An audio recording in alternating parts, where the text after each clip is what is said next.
On en est arrivé là. On en est vraiment arrivé là. Il y a eu un drame horrible d'un pilote de l'air qui a perdu la vie. Il y a deux rafales qui se sont rentrés l'un dans l'autre. Ce sont des soldats, hein, mine de rien, qui protègent les valeurs de la France quelque part. Ce sont aussi des personnes ultra qualifiées. Il y a eu un accident, blablabla. Bref. De la patrouille de France, quoi. C'est pas n'importe qui, c'est pas le Pékin moyen. Et il y a quand même une sociologue qui dit chais. Ces gens sont là pour te sauver la vie, pour maintenir ta paix, tu vois, dans ton pays. Eh, bah écoute, va dans les pays où... C'est incompréhensible. Et cette nana, elle est sociologue du camp du bien. Sociologue. Une sociologue qui tient ce genre de discours, c'est la preuve sine qua non de la lobotomisation et de l'idéologie mortifère qu'il y a dans les universités.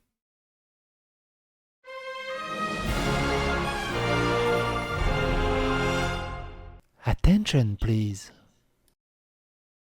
C'est un truc de fou. Alors que deux pilotes français sont morts dans un accident d'avion de chasse, l'un lors d'un entraînement, les propos d'une sociologue ont soulevé une vague d'indignation sur les réseaux sociaux. Au lieu de rendre hommage aux militaires, le sociologue Gwenola Ricordo se félicite publiquement de leur décès, n'hésitant pas à dire « bien fait ». Elle répondait à ce message à la publication du ministère des Armées qui annonçait la mort du capitaine Sébastien Mabir et du lieutenant Mathis Lorenz pendant un vol d'instruction au bord d'un Rafale. Son tweet en ligne est d'une rare violence car elle se félicite clairement de la mort. Il y en a, ils sont en train de se bastonner là à côté, ça me déconcentre. Je crois que c'était c'est en Turquie ça, non? Je crois que c'était en Turquie. Vous bastonner, hein, j'allais pas dire mon article. Pendant un vol d'instruction à bord d'un Rafale, son tweet en ligne est d'une rare violence car elle se félicite clairement de la mort de ces deux hommes, écrivant en parlant des pilotes décédés. Vous avez vu les mots ultra durs qu'ils peuvent avoir pour des gens qui n'ont rien fait, pour des gens qui essaient de ramener des bonnes valeurs. Et là, forcément, la gauche, elle est vent debout avec elle, hein, elle n'est pas contre elle, elle est vent debout avec elle. C'est incroyable. Ça sème la mort et le désespoir aux quatre coins du globe, et puis après, bref. Précisons que le dernier mot de son tweet « chais » n'est pas anodin, car c'est un mot provenant de l'arabe qui signifiait « bien fait ». Non mais vous êtes en quelle année Tout le monde sait ce que c'est « chais », non? Je suis sûr que même à la campagne, ils savent ce que c'est « chais », non? Cet universitaire qui se présente comme féministe et milite pour l'abolition du système pénal.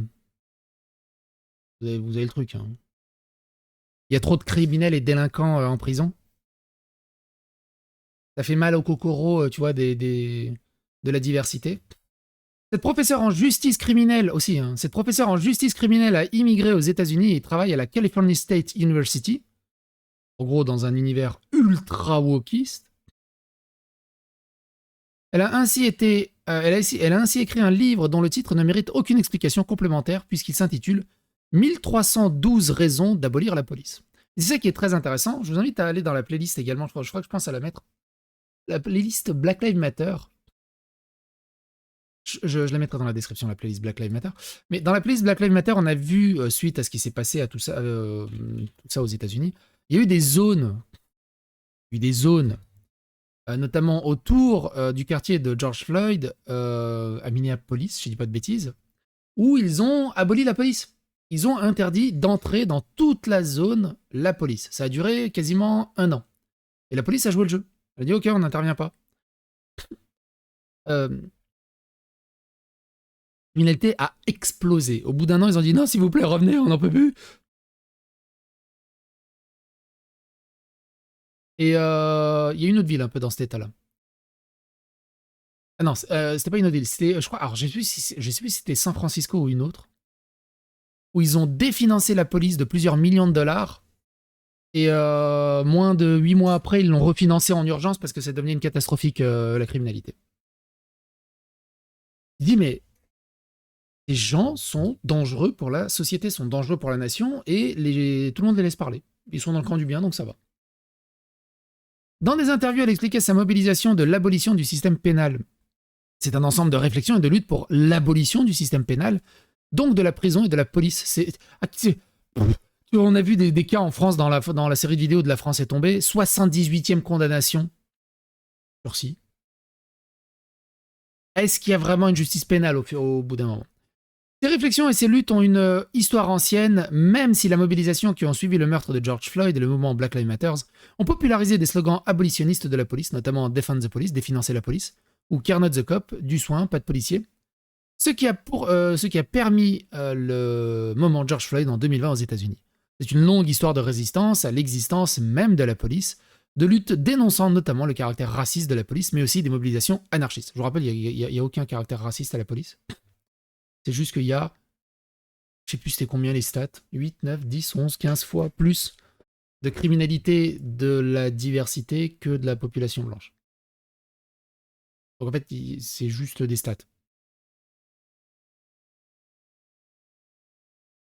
Puisqu'en plus, ça n'a quasiment aucun sens, parce qu'en plus, dans les quartiers, on va dire noirs, les 3 quarts des flics sont noirs aussi, donc du coup, pète en racisme, enfin bref. Donc Gwenola Ricardo dit « Ça sème la mort et le désespoir aux 4 coins du globe, et puis après, bah bref, chais. » Eric Nolot qui a répondu. En plus de commettre ce tweet mensonger et ignominieux, à propos de 2 hommes qui avaient consacré leur vie à défendre la France, Gwenola Ricardo milite, comme par hasard, pour l'abolition de la prison et de la libération de George Abdallah. L'extrême gauchiste est une pathologie. Alors, comme on le sait qu'il y a un problème psy, c'est facile de découvrir qu'elle a un problème psy, même si elle est sociologue. Elle a un drapeau palestinien, donc ça va pas plus loin. Gwenola Ricardo est sociologue, militante, féministe et abolitionniste. Elle dirige le livret collectif 1312 raisons d'abolir la police. Le chiffre 1312 renvoie à l'acronyme ACAB, All Cop Are Bastard. Ah ouais, putain, la vache. Oh là là. C'est... Wouh. D'accord.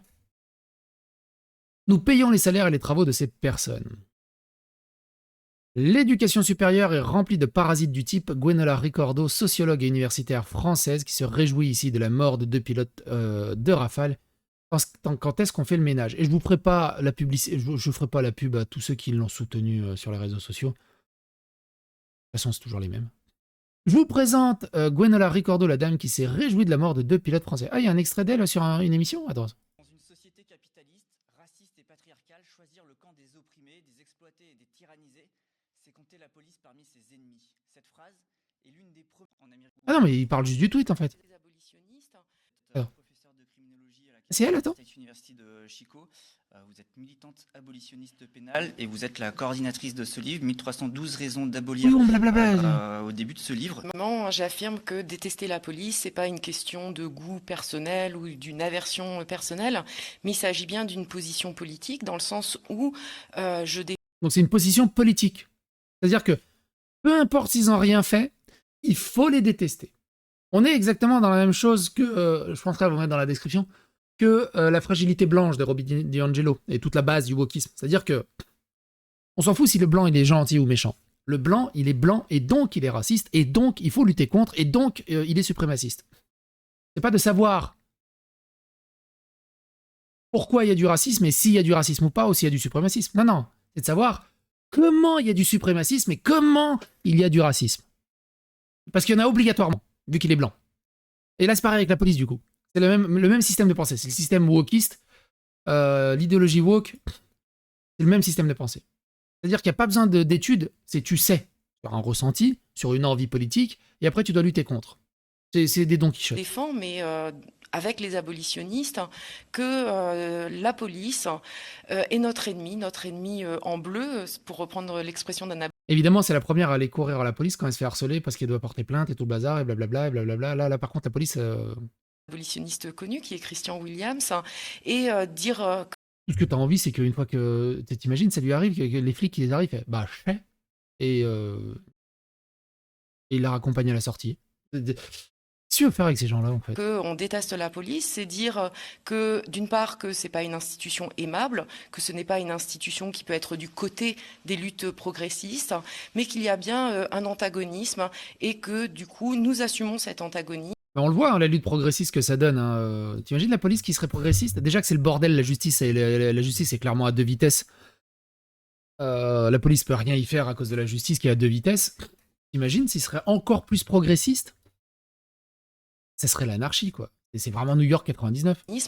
Et que nous Par considérons truchement. la police comme un ennemi lorsque on s'attaque à l'État, au système capitaliste, au patriarcat, au racisme.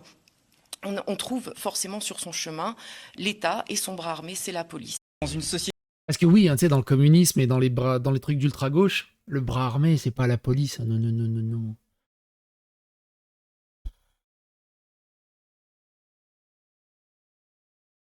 Cette Gwenola Ricardo universitaire a la photo de profil méconnaissable a odieusement injurié des militaires morts en service. Il faut des poursuites de la part des familles de Lorenz et Mabir pour injure à la mémoire des morts, loi sur la liberté de la presse. Uni de Lille qui dit Gwenola Ricardo, anciennement professeur à l'université de Lille, s'est réjoui. Ah, les professeurs à l'université de Lille, comprend des trucs.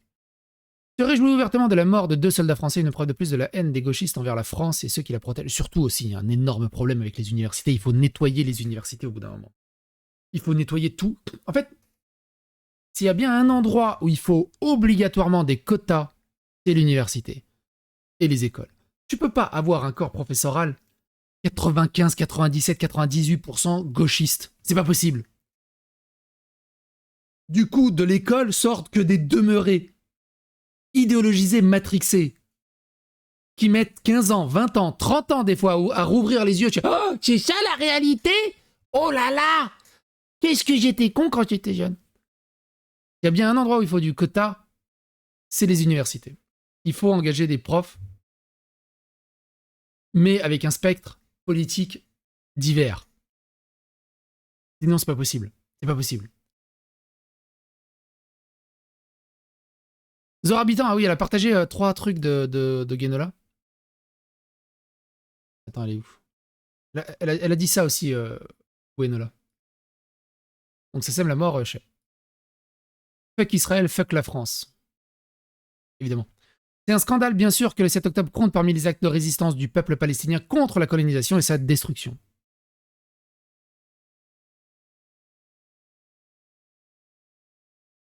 Pas plus de commentaires là-dessus. Hein. Bref. Ça éduque vos enfants. Ça, dans la tête, pense que c'est la société de demain qui doit éduquer la société. Parce qu'elle est dans le camp du bien. Qu'est-ce que vous en pensez de tout ça? Bon courage à vous.